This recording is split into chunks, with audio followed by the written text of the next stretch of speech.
selamat siang dan selamat datang para peserta webinar dimanapun Anda berada. Saya Dr. Valeri yang akan menjadi dokter moderator di acara RSPI IVF Talk pada hari ini. RSPI IVF Talk merupakan rangkaian dari kegiatan Rumah Sakit Pondok Indah IVF Center. Rumah Sakit Pondok Indah IVF Center merupakan layanan terbaru kami yang berlokasi di lantai 6 North Wing Rumah Sakit Pondok Indah di cabang Pondok Indah dan menghadirkan harapan baru untuk memiliki buah hati.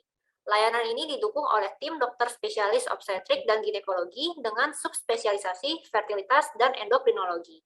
Rumah Sakit Pondok Indah IVF Center memiliki layanan konsultasi dengan konsultan fertilitas dan konselor IVF, layanan bayi tabung, inseminasi buatan, program kehamilan alami, serta layanan lain terkait fertilitas. RSPI IVF Talk kali ini hadir dengan tema Deteksi Dini Gangguan Infertilitas pada Pria. RSPI IVF Talk diadakan dengan berbagai tema seputar kesuburan dan gangguan kehamilan yang akan dibawakan oleh tim dokter Rumah Sakit Pondok Indah IVF Center. Nah, sebelum masuk ke presentasi dokter, kita berkenalan dulu yuk dengan Dr. Sylvia. Nah, Dr. Sylvia Werdi Lestari, spesialis andrologi, telah menempuh pendidikan S1, S2, S3 di Universitas Indonesia. Beliau juga menempuh pendidikan spesialis andrologi di Universitas Airlangga, Indonesia. Dr. Sylvia telah mengikuti extra course, yaitu Advanced Embryology Course di Melbourne, Australia, Basic Embryology Course di Ho Chi Minh, Vietnam, dan Clinical Embryology Course di Chennai, India. Dr. Sylvie telah melakukan berbagai penelitian dan publikasi mengenai gangguan sperma, disfungsi ereksi, dan berbagai penanganan infertilitas pada pria yang sudah dipublikasikan internasional yang sudah terindeks oleh Scopus. Dr. Sylvie juga aktif dan berpengalaman di berbagai organisasi.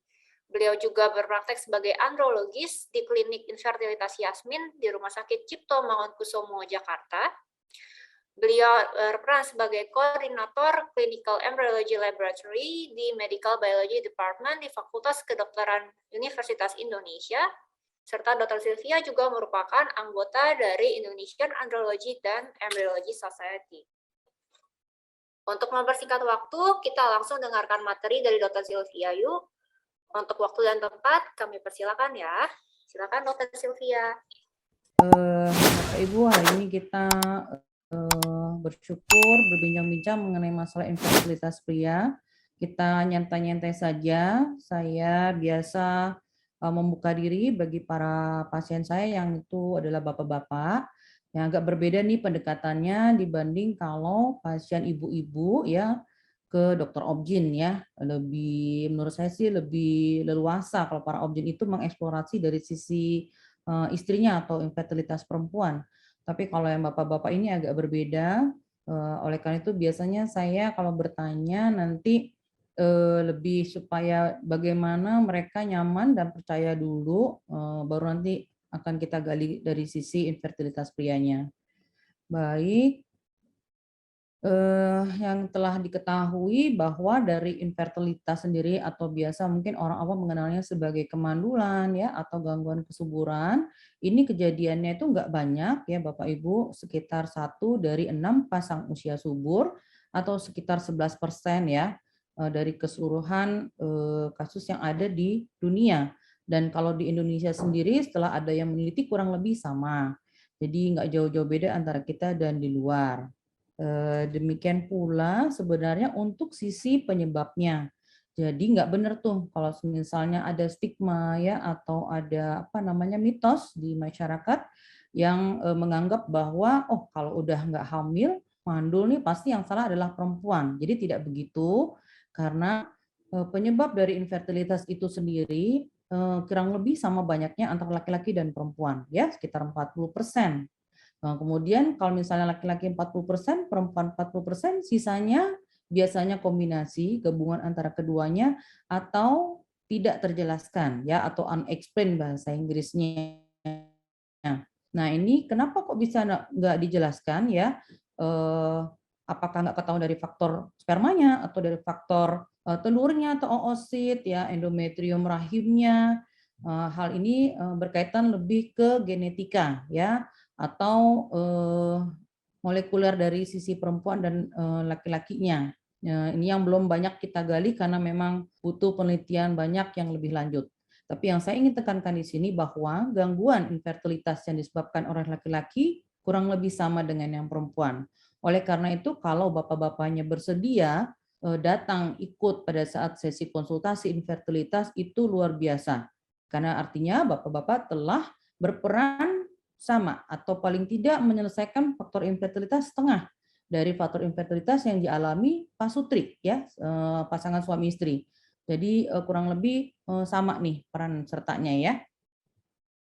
Nah, sebenarnya untuk manajemen dari infertilitas pria sama aja sama perempuan, tapi yang tadi saya jelaskan bahwa belum banyak nih ya bapak-bapak yang apa namanya besar hati ya, apalagi tuh pede barangkali untuk datang ya ke pusat-pusat infertilitas memeriksakan dirinya ya.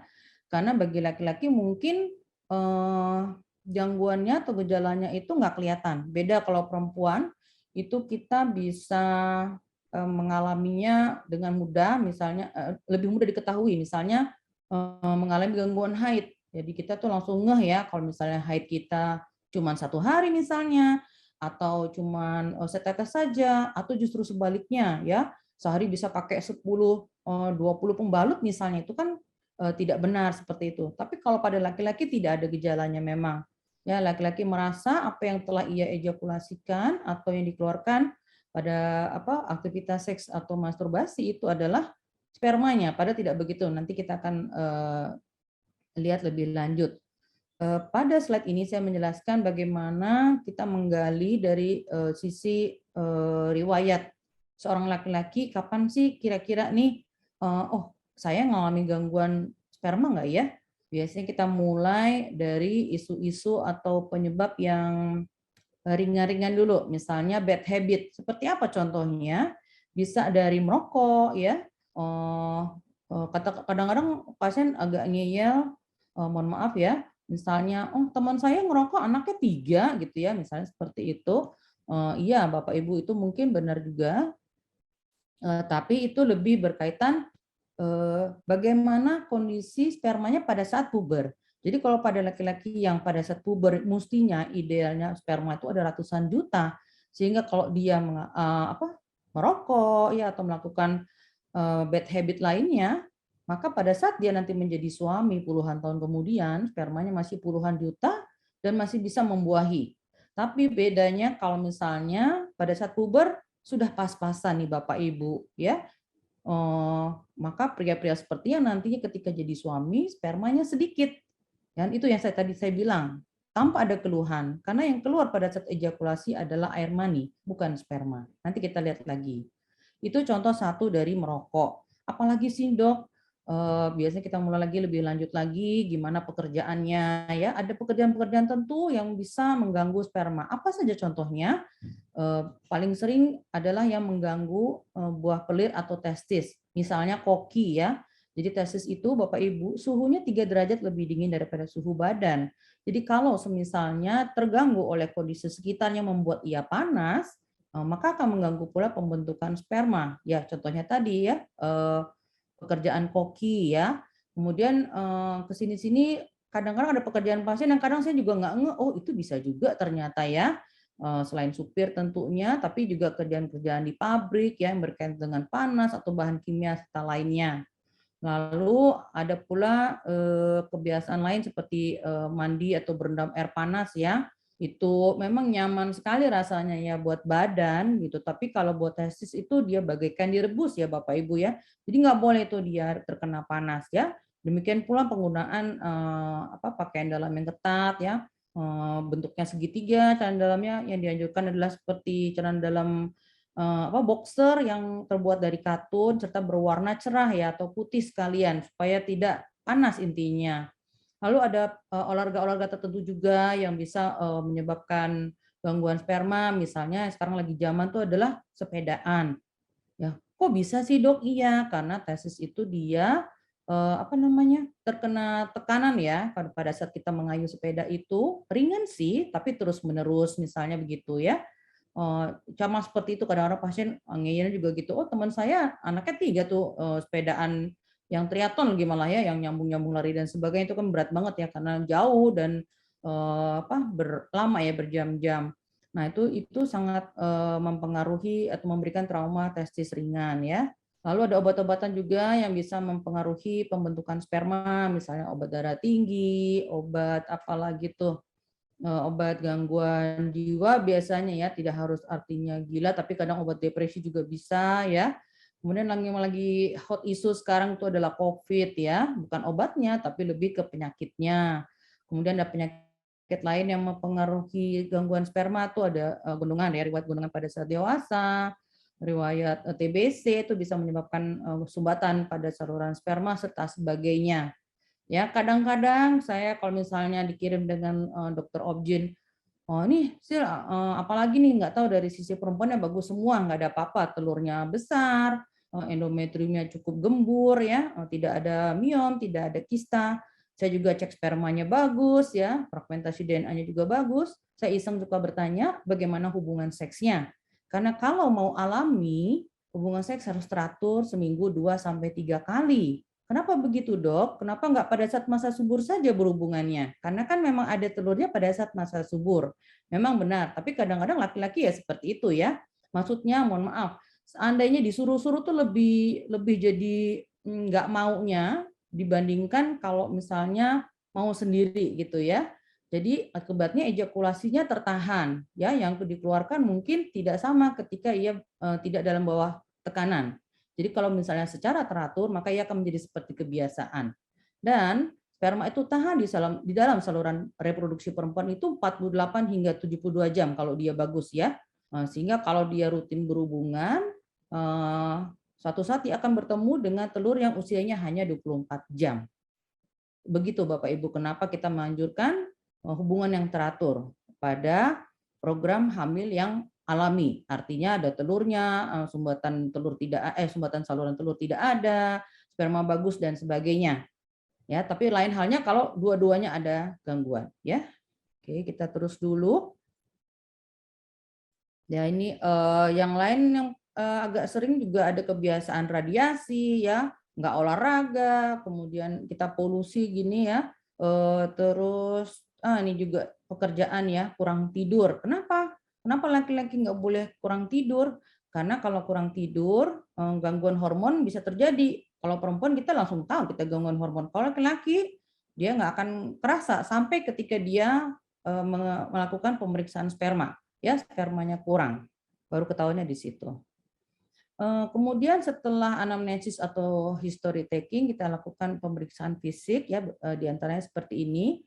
Biasanya saya cek secara general, artinya distribusi rambut merata nggak ya, ada kumisnya, ada jenggotnya, suara harus berat, dada harus bidang ya, atau kadang-kadang merujuk pada suatu kelainan kongenital tertentu seperti sindrom Klinefelter itu laki-lakinya biasanya dia tinggi gitu ya, tangannya panjang, ada pertumbuhan payudara atau ginekomasti gitu-gitu ya. Kemudian kita lanjut ke lokalisnya, kita cek testis atau buah pelirnya. Nggak boleh kecil ya. Kadang malu banget ya mereka ketika saya periksa, tapi setelah saya jelaskan malah mereka justru jadi merasa lega karena diketahui oh misalnya normal, atau justru sebaliknya sih, oh ternyata ini yang menyebabkan misalnya testisnya kecil atau hipogonad ya, atau ada pasien-pasien tertentu yang tidak turun undescended testis ya.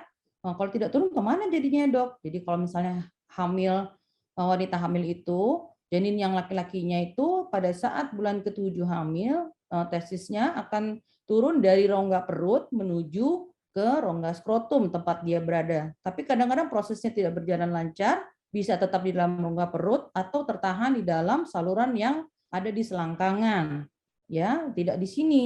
Sehingga rusak ya karena panas. Selain dari testis, dicek juga saluran spermanya nih, epididymis ya, karena sperma akan masuk ke sini. Baru dia mengalami ejakulasi keluar sepanjang vas deferens, ketemu kelenjar-kelenjarnya, ada vesika, ada prostat, ada litre, baru dia keluar dan jadi ejakulasi. Sperma yang diperiksa ada yang dikeluarkan, ya. Jadi panjang nih sperma dia harus jalan. Kemudian yang ganggu saluran sperma apalagi? Di sini bisa ada kista, ya. Terus kalau itu harus dioperasi dong dok? Enggak ya, beda sama perempuan. Tapi pasti dia ganggu sperma. Yang penting kita dapat sperma dulu aja. Nanti jumlahnya berapa kita sesuaikan dengan program hamil yang cocok buat pasangan suami istri tersebut. Misalnya apa masih bisa alami, apakah harus inseminasi atau harus bayi tabung. Ya, jadi nggak semua melulu bayi tabung. Lalu kelainan lainnya apa tuh? Kalau dari luar, saluran sperma bisa dikelilingi oleh pembuluh darah yang melebar seperti varises di betis, Bapak Ibu ya, itu kita sebutnya sebagai varikokel. Efeknya apa, Dok? Efeknya panas di dalam di sekitar saluran sperma atau vas deferens ini, sehingga sperma ketika jalan dia akan mati atau tidak bergerak.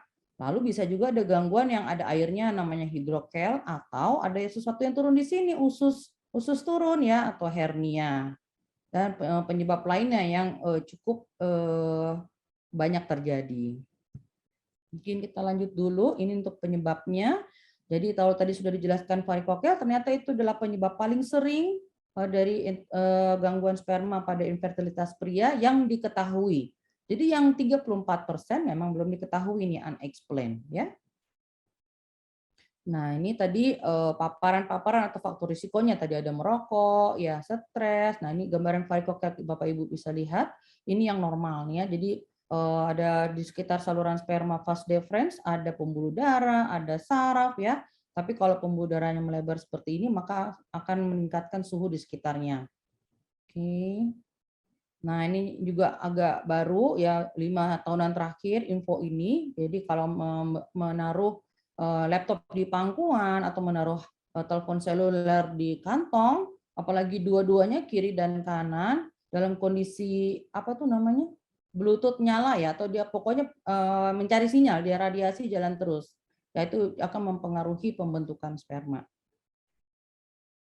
Nah, kemudian setelah dilakukan anamnesis ya, kemudian pemeriksaan fisik, selanjutnya adalah pemeriksaan lab yang justru tidak susah dan tidak mahal ya dibanding perempuan ya yang harus USG invasif ya, prosesnya tidak nyaman buat perempuan dan jauh lebih mahal. Ya, ini apa namanya dari pemeriksaan analisa sperma, kalau ketika sampel dikoleksi itu Bapak Ibu berarti mengumpulkan air mani atau ejakulat. Baru nanti kita periksa di bawah mikroskop, baru kita bisa lihat yang namanya sperma yang bergerak-gerak seperti kecebong. Nah, itu nanti kita akan bisa tahu gimana jumlahnya atau konsentrasi sperma.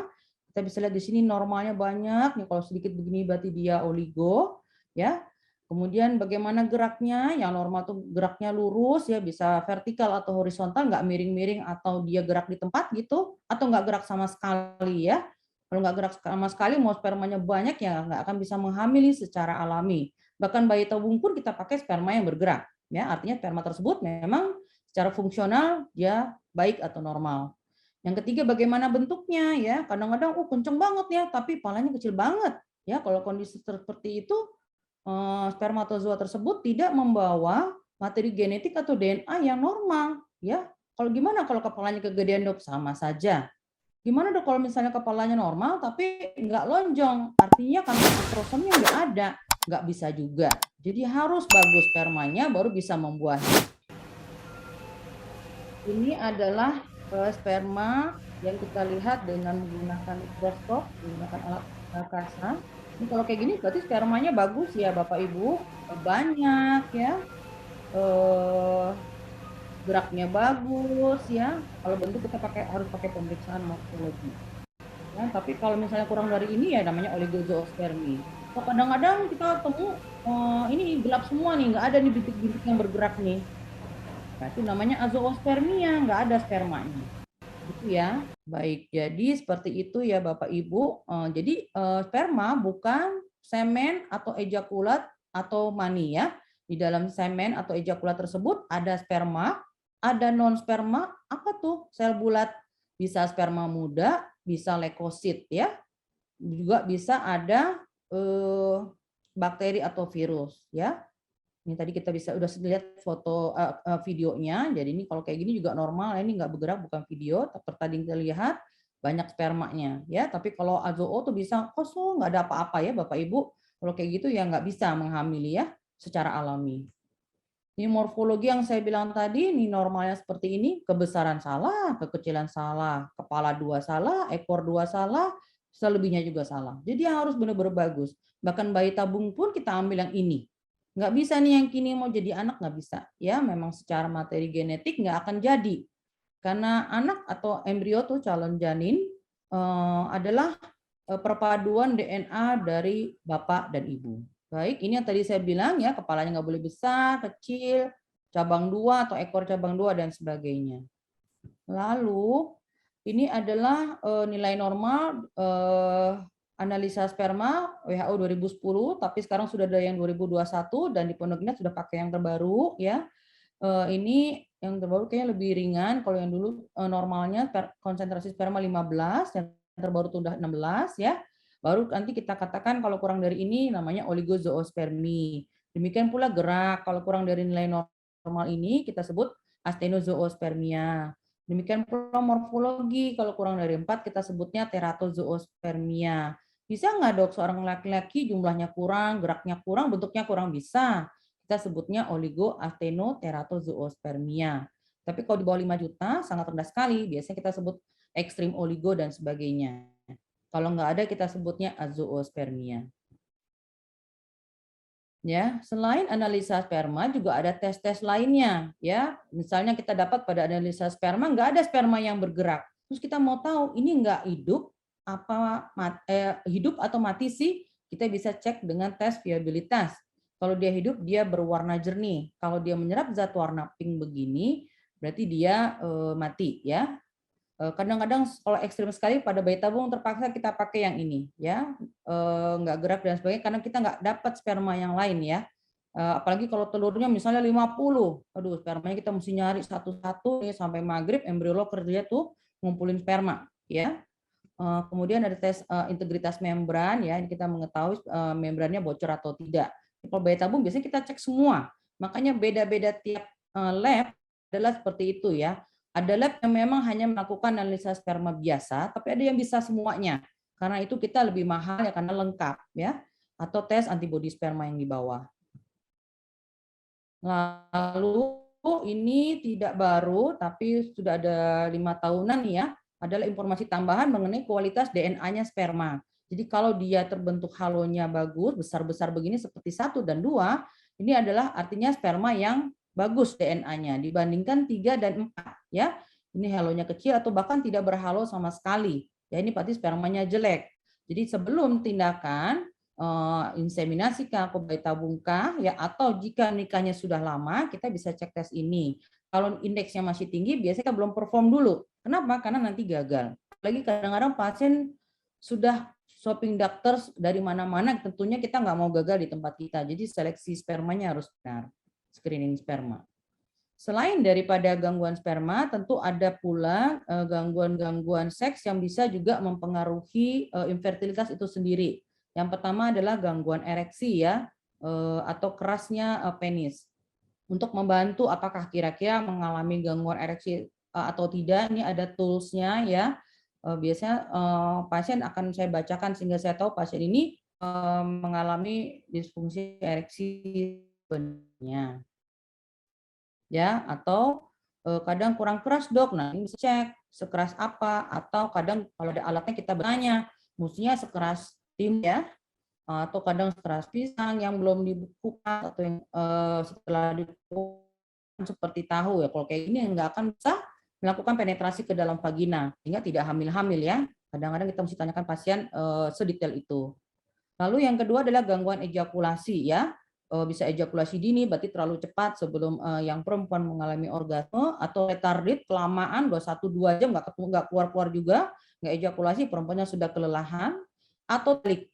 Saya rasanya kok ada yang udah ada merasa puas dok, tapi kok nggak ada yang keluar ya? Mungkin retrograde. Tadi kalau atau terbalik ya, Bapak Ibu tadi bisa lihat sistem reproduksi pria pada slide sebelumnya bahwa itu bisa ejakulasi bisa terbalik naik ke dalam kandung kemih. Sehingga kalau pada pasien-pasien seperti ini yang tidak bisa hamil mengalami infertilitas, maka yang kita tampung adalah urinnya, lalu nanti kita sentrifuge dan dari pada endapannya kita biasanya memperoleh sperma dan kita proses kemudian untuk bisa digunakan baik untuk inseminasi.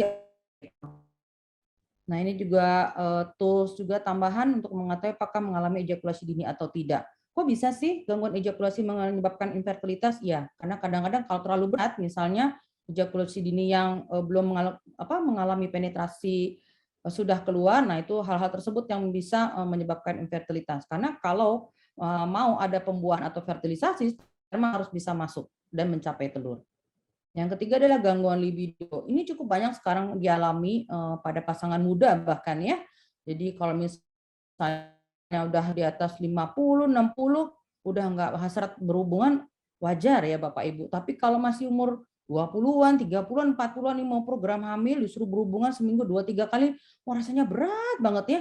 Nggak bisa sebulan sekali dok, nggak bisa sebulan 2 kali dan sebagainya. Ya ini bukan tawar-menawar Bapak Ibu, memang begitu gitu ya protapnya ya. Jadi kadang-kadang diterapi dulu kalau dia gangguan libido, nggak bisa kita paksa. Kita kan bukan hewan ya, kita manusia, harus ada foreplay dan sebagainya.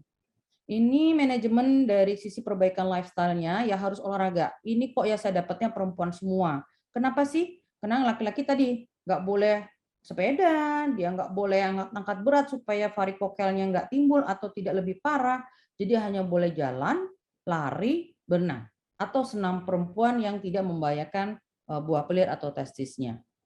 Lalu nutrisinya, kita mau membentuk sperma dengan DNA yang baik tadi di kepala. Berarti harus ada protein tinggi. Apa itu? Bisa dari daging tanpa lemak ya, bisa dari ikan ya, atau ayam yang kalau bisa yang kampung ya, atau yang broiler tapi pejantan ya, atau putih telur ya. Kemudian sayur ya. Ini udah standar Bapak Ibu. Oh, saya nggak suka dok, saya nggak suka sayur, aduh nggak bisa ya Bapak Ibu, ini standar-standar aja untuk kita membentuk sel benih ya. Memang kadang-kadang individu tertentu sulit sekali membentuk sel benih yang normal. Ya, kemudian bisa mengkonsumsi makanan yang tinggi vitamin ya dan apa namanya antioksidan ya, atau kadang kita bantu karena kadang-kadang tinggi sekali ya jumlahnya, sedangkan tahu sendiri kita kadang-kadang kesibukan kita nggak bisa mengkonsumsi buah misalnya dalam jumlah yang sangat banyak ya. Kemudian ada beberapa obat-obatan memang yang diberikan oleh dokter ya. Jadi biasanya memang bersifat hormon jika diperlukan, khususnya kalau jumlah sperma sangat rendah ya, dikombinasikan dengan antioksidan karena sperma itu rentan sekali dengan radikal bebas ya Bapak Ibu, panas, paparan bahan kimia dan sebagainya, sehingga sangat diperlukan sekali antioksidan buat perbaikan sperma. Atau kalau jumlah sperma sangat rendah, kita perlukan reproduksi berbantu ya, assisted reproduksi teknologi atau reproduksi berbantu. Misalnya inseminasi ya, nanti jumlah sperma harus ada minimalnya nih Bapak Ibu ya. Atau IVF konvensional, jadi butuh spermanya cuma beberapa puluh atau beberapa ratus untuk satu oosit, atau sangat sedikit sekali ya kita pakai ITSI aja. Langsung kita suntikan satu sperma ke dalam satu telur ya, intracytoplasmic sperm injection. Ya, atau kadang-kadang kalau kita tidak dapatkan sperma pada cairan mani atau kita sebut sebagai azoospermia, ya kita ambil langsung dari sumbernya. Kalau ada sumbatan, berarti kita ngambil langsung dari epididymis aja. Bisa berupa mesa atau pesa. Ibu bisa lihat Bapak Ibu, kita ngambilnya dari epididymis ya. Atau bukan sumbatan, Dok. Ini memang gangguannya dari testisnya. Berarti kita ngambil langsung dari testis atau buah pelir, baik pakai tesa ya, diambil aja disedot atau langsung perjaringannya. Kalau saya pribadi lebih suka yang ini karena jelas pasti dapat sperma, karena biasa pasien dengan gangguan yang non obstruktif itu testisnya sebagian besar sudah rusak. Ya, tadi yang lupa disebutkan adalah riwayat trauma sebelumnya.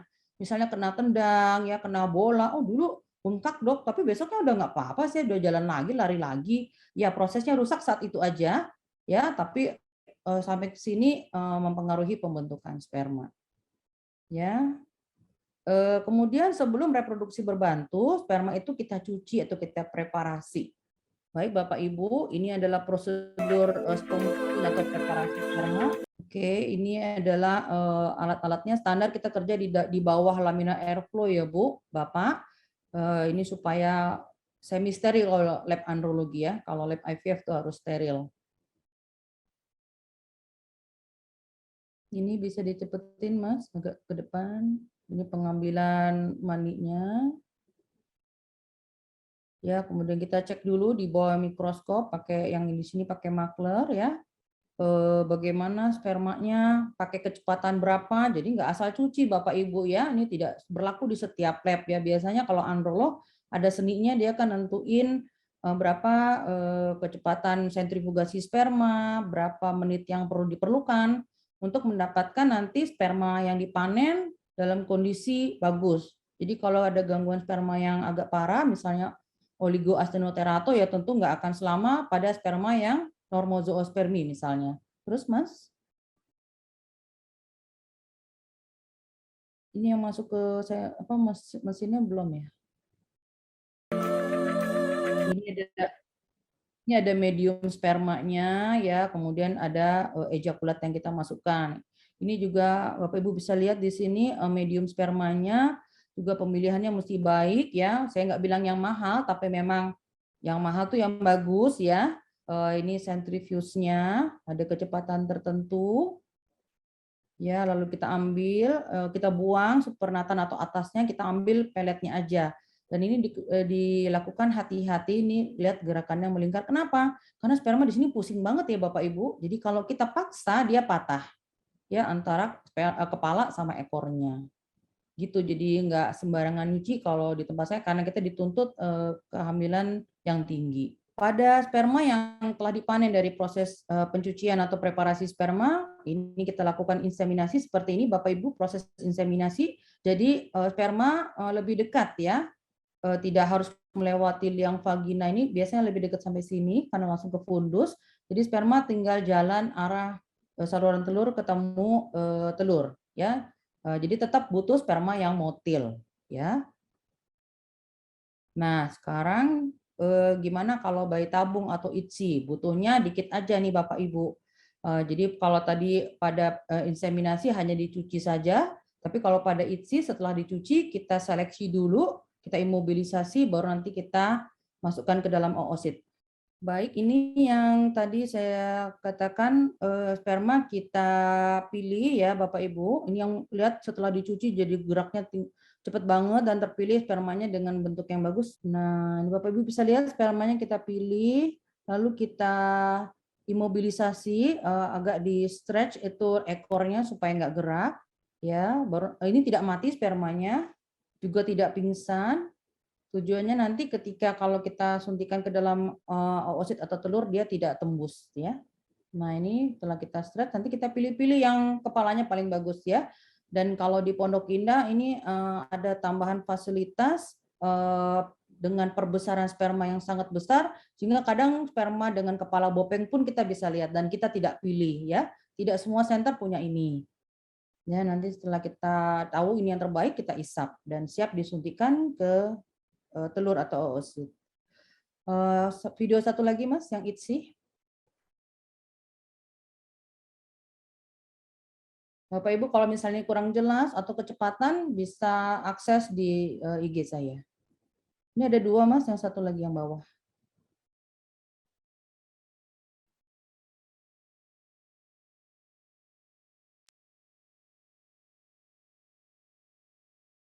Nah, ini ITSI Bapak Ibu, ini yang bisa lihat nih telur gede banget ya, oositnya besar sekali, spermanya cuman kayak tadi yang muat dalam satu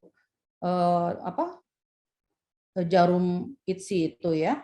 Jadi kelihatan bahwa di sini yang paling krusial justru DNA-nya sperma, karena kalau DNA telur dia besar sekali. Jadi dia kalau DNA spermanya gangguannya sedikit, telurnya bisa memperbaiki.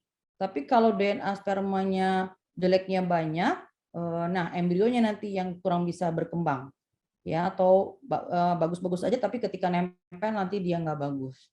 Ya, seperti itu Bapak Ibu, nih proses isinya kita lakukan pelan-pelan dan pastikan spermanya masuk. Ya, kemudian kapan nih keputusannya kita insem, kapan alami, kapan bayi tabung? Kalau dari jumlah sperma, tadi kita bisa lihat Bapak Ibu, kalau misalnya inseminasi kita tetap butuh sperma yang bergerak. Berarti sekitar jumlah spermanya minimal 5 juta ya. Motor sperm count-nya di sini ya 5 sampai 40. Jadi minimal 5 juta. Kalau di bawah 5 juta bisa insem nggak dok? Nggak, itu sudah panduannya sudah untuk bayi tabung. Ya, ini kalau yang berdasarkan jumlah sperma motil. Jadi kalau untuk alami berapa dok butuhnya? Kalau mau berhasil harus di atas 40. Mohon maaf ini jumlahnya mestinya lebih besar dari 40 juta. Ya, tapi kan nggak semua pria bisa begini gitu ya. Atau kadang-kadang kalau istrinya masih muda, 15 juta pun sudah bisa hamil ya. Tapi kadang-kadang pasien datang kan tidak begitu ya. Sudah beberapa 5 tahun, 10 tahun menikah, jadi istrinya udah 30-an juga ya. Gimana kalau jumlah spermanya sangat sedikit? Nah, ini yang harus bayi tabung. Itu dari sisi jumlah sperma motil ya. Kemudian ada tambahan parameter tadi untuk fragmentasi DNA. Ya, inseminasi di antara 15 sampai 30%. Ya, kalau dia lebih buruk setelah terapi ya Bapak Ibu ya. Kalau dia lebih buruk kita anjurkan untuk bayi tabung ya. Tapi kalau di atas 40% sebaiknya diturunkan dulu ya sampai di bawah 40. Karena kalau enggak embrionya tidak baik dan bisa gagal bayi tabungnya. Kita tahu bayi tabung itu tidak murah ya. Jadi harus hati-hati untuk screening kualitas sperma sebelum reproduksi berbantu. Demikian presentasi dari saya. Terima kasih. Saya kembalikan ke Dr. Valeria. Terima kasih Dr. Silvi atas materinya yang sangat komprehensif dan edukatif. Sebelum ke sesi Q&A, sebagai informasi, Dr. Sylvia berpraktik di Rumah Sakit Pondok Indah IVF Center setiap hari Sabtu pukul 17.00 sampai 19.00. Jadi, jika Anda mau berkonsultasi langsung, tidak perlu cemas apalagi takut untuk berkunjung ke Rumah Sakit Pondok Indah Group, karena kami berkomitmen untuk melakukan berbagai upaya dalam membuat Anda tetap sehat tanpa cemas. Nah, sekarang kita memasuki sesi Q&A. Sepanjang pembahasan materi tadi, ada beberapa pertanyaan yang masuk dari para peserta webinar. Nah, berikut ada beberapa pertanyaannya nih, dokter. Oke, pertanyaan pertama dari Ibu Lucy Atika. Selamat sore, dok. Kami pasien dokter Silvi, mendapat obat untuk diminum 1 bulan. Lalu setelah itu cek analisa sperma dan halo. Lalu kami baru saja positif COVID, namun sudah negatif. Baiknya setelah berapa hari atau bulan setelah negatif ya dok, kami bisa periksa kembali analisis sperma dan halo. Silakan Dr. Silvi. Ya, ini pertanyaan yang lagi in sekarang ini ya, karena gara-gara COVID, dan saya baru nyusun publikasi saya untuk tentang kualitas sperma pada COVID dan vaksin yang memang menurun Bapak Ibu ya. Tapi juga setelah diikuti pasiennya 3-6 bulan akan balik lagi ke nilai awal. Nah, yang agak ekstrim kalau misalnya sebelumnya sudah ekstrim ya di bawah 5 juta nilai spermanya, kemudian setelah COVID itu bisa 0. Ya, nah ini agak perlu waktu lebih dari 3 bulan biasanya, tapi ini kita akan ikuti aja. Bapak Ibu, kalau misalnya sudah negatif, bisa dicek aja dulu, nanti kita lihat perbaikannya. Soalnya serusak seberapa ini bervariasi antar individu. Mungkin dipengaruhi seberapa berat derajat ininya. Misalnya nilai CT kan kalau semakin rendah berarti semakin banyak virusnya atau tipe COVID-nya. Saya lihat yang parah tuh adalah yang Delta kemarin sesuai gejala yang lain ya. Kalau yang ini pasien-pasien yang Omikron ini nggak terlalu ya, gangguan spermanya turun tapi nggak sampai setengah lebih kayak seperti Delta. Jadi sebaiknya cek aja dulu, nanti kita lihat separah apa, baru nanti kita tentukan perbaikannya untuk promilnya supaya tidak terlambat. Demikian Dr. Valeria. Oke, terima kasih Dr. Silvi. Berikutnya pertanyaan dari Ibu Putri Nur Ihsani. Selamat sore dokter, jika suami OAT, jumlah sperma 3 juta, gerakan progresif 28, morfologi normal 1%, apakah ada obat atau penanganan agar sperma meningkat? Silakan dokter.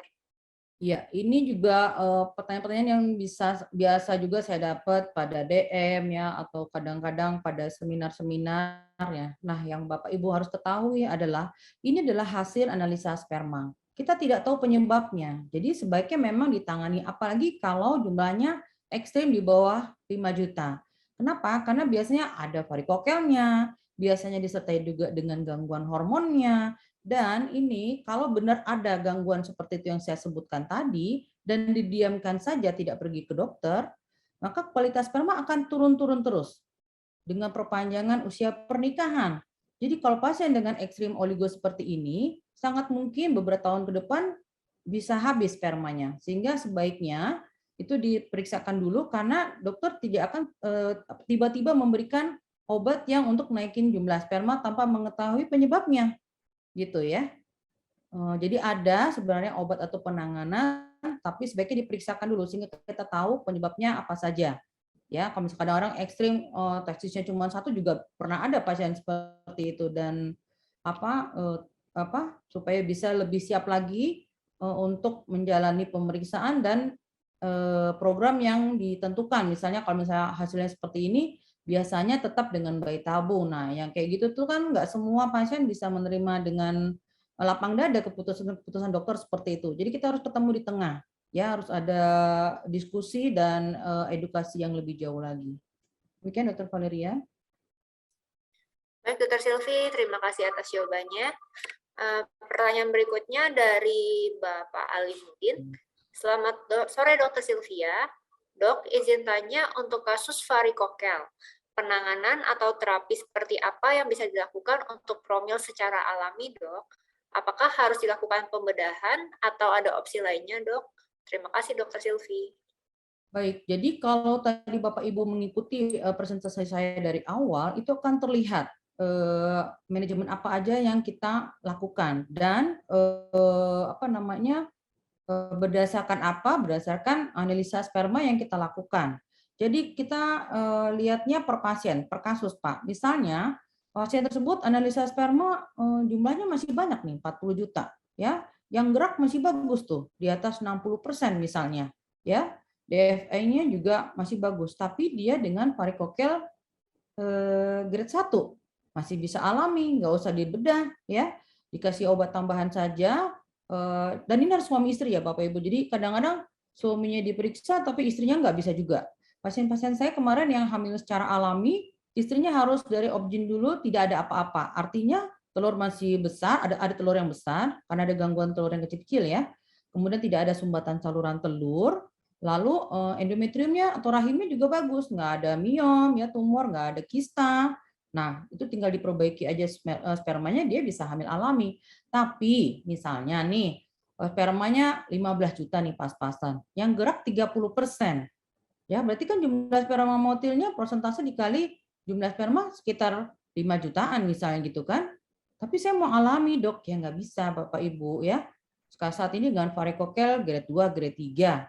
Ya sudah, kalau kamu tetap mau alami, bisa operasi dulu ya varikokelnya. Tapi kalau saya nggak mau dioperasi dok, saya takut. Udah terserah dokter aja, pokoknya saya nggak dioperasi. Berarti pilihannya apa kalau 5 juta tadi tuh? Masih bisa insem, kalau misalnya kita bisa perbaiki naik dari itu, atau bayi tabung kalau nggak mau diperbaiki. Kadang ada pasien seperti itu. Pokoknya saya nggak mau ngapa-ngapain dok, dokter pilih aja promil yang sesuai sperma saya, titik. Kadang-kadang seperti itu Bapak Ibu. Jadi saya menyesuaikan dengan kondisi pasien. Karena kita nggak bisa maksa. Ya, kadang-kadang dokter pengennya ini tapi pasien nggak, kecuali harus. Misalnya biasanya dari sisi yang perempuan ya, miom, saya nggak mau dok nggak dioperasi, ya nggak bisa gitu ya Bapak Ibu ya, harus win-win solution sama dokter objinnya. Kenapa? Karena kalau terjadi miom, maka luas permukaan endometrium rahim itu akan terganggu, nggak bisa nempel embrionya, ya, kecuali miomnya letaknya berbeda. Jadi memang harus diperiksa. Demikian Dr. Valeria. Baik dokter, terima kasih, sangat jelas sekali penjelasannya. Berikutnya ada pertanyaan, dok, jika skrotum tidak sejajar, yang satu di atas, yang satu agak ke bawah, apakah mempengaruhi kesuburan dan sperma? Silakan dokter Ya. Sylvie. Sepanjang testisnya ada di dalam rongga skrotum, nggak apa-apa. Karena rongga skrotum suhunya lebih dingin daripada suhu badan. Kecuali yang satu agak di atas lagi, di selangkangan dok. Nggak bisa, itu udah termasuk suhu badan. Ya, itu panas, berarti mempengaruhi kualitas sperma di dalam testis atau buah pelirnya. Dan kalau pasien datang dengan kondisi tersebut sudah dewasa, itu bisa biasa, bukan dipastikan. Umumnya seringkali testis tersebut sudah rusak. Jadi kita hanya mengandalkan testis yang satu lagi itu. Begitu Bapak Ibu. Jadi mohon kalau rasa udah, ini kan berarti udah ngeh ya dia ya, udah bisa nilai-nilai kayaknya kok agak ke atas, agak ke bawah, itu sebaiknya diperiksakan saja. Karena Bapak Ibu awam gitu ya, tidak tahu artinya, konsekuensinya terhadap sperma. Karena sperma ini jadi barang mahal nih Bu, kalau di unit kami ya, unit infertilitas. Kalau nggak ada sperma ya nggak bisa hamil istrinya. Nggak ada telur juga nggak bisa hamil dia. Jadi harus ketemu di tengah-tengah. Kita punya sperma, punya telur, punya rahim yang baik. Ya. Ada lagi, Dokter Valeria? Ada satu pertanyaan lagi, Dok. Oke, ada pertanyaan. Selamat siang, dokter. Izin bertanya 2 poin. Kasus varikokel umumnya disebabkan karena apa, dok? Yang kedua, secara umum, apakah faktor obat-obatan hipertensi dan asam urat lebih berpengaruh ke gangguan pembentukan sperma dibandingkan dengan faktor genetik tersebut? Dan sebagainya. Dengan asumsi pada poin 1 dan 2, orang tersebut tidak merokok dan tidak mengalami trauma fisik pada kelamin. Silakan, dokter. Baik, jadi varikokel itu patogenesis atau proses pembentukannya sama seperti varises di betis. Jadi kalau varises itu kita pakai sepatu tinggi ya. Walaupun kadang-kadang memang ada orang nggak pakai sepatu tinggi juga varises, berarti memang secara genetik pembuluh darahnya mudah katupnya itu mudah melebar, mudah rusak sehingga darah nggak bisa balik ke atas. Jadi melebar di tempat sehingga membesar dan kita bisa lihat kayak urat-urat hijau di betis kalau varises ya. Demikian pula di varikokel. Sebenarnya itu adalah varises tapi di pembuluh darah yang ada di dalam rongga skrotum itu yang mengelilingi saluran sperma. Penyebabnya dalam hal ini adalah penggunaan celana ketat, baik celana dalam dan celana panjang ketat, misalnya bahan jeans atau celana kain yang ketat ya. Nah itu tidak baik banget ya buat kesehatan testis ya. Yang benar itu celana dalam bukan segitiga, tapi ya boxer dan longgar, ya berwarna cerah atau putih. Kemudian nggak pakai celana jeans. Lalu menggunakan celana kain yang 1 nomor lebih besar, jadi longgar-longgar begitu, Bapak Ibu. Sehingga pasien saya itu aja biasanya menggunakan ketat, ya berseragam maksudnya ya. Atau ya sering menggunakan jeans ya, ada pekerjaan-pekerjaan tentu yang nggak apa-apa dia pakai jeans terus-menerus ya. Di luar tentunya turunan ya. Jadi ada memang beberapa pasien yang gampang terbentuk varikokel ya terkait dengan kondisi pembuluh darahnya. Lalu untuk obat-obatan ini sudah diteliti memang obat-obatan hipertensi, obat-obatan gangguan jiwa itu berpengaruh terhadap gangguan pembentukan sperma. Ya, tapi kalau asam urat saya nggak baca sebagai salah satu obat yang mempengaruhi pembentukan sperma. Ya, nah ini nggak ngerokok dan nggak trauma fisik. Jadi bayangin Bapak Ibu udah varikokel, ngerokok, nggak banyak kok dok. Kalau ditanya tuh kan suka denial ya. Saya terus terang aja emang begini yang saya alami pada setiap saat saya konsultasi nih. Nggak banyak kok dok, berapa Pak? Nggak banyaknya. Ya paling setengah bungkus itu udah banyak ya Bapak Ibu ya. Apalagi kalau sebungkus. Oh saya sudah berhenti kok dok. Kapan Pak berhentinya? Oh kemarin waktu ke dokter Objin, jadi baru seminggu yang lalu. Jadi harapannya minggu ini udah bagus sperma. Nggak bisa begitu Bapak Ibu ya. Pembentukan sperma itu 3 bulan. Kadang ada yang butuh lebih dari itu, 6 bulan dan seterusnya. Jadi nggak bisa tiba-tiba kita berhenti merokok, minggu depan sperma kita udah banyak gitu ya. Nggak bisa begitu. Terima kasih sekali Dr. Sylvia atas pemaparan materi yang sangat komprehensif, edukatif, serta sesi Q&A yang sangat menarik.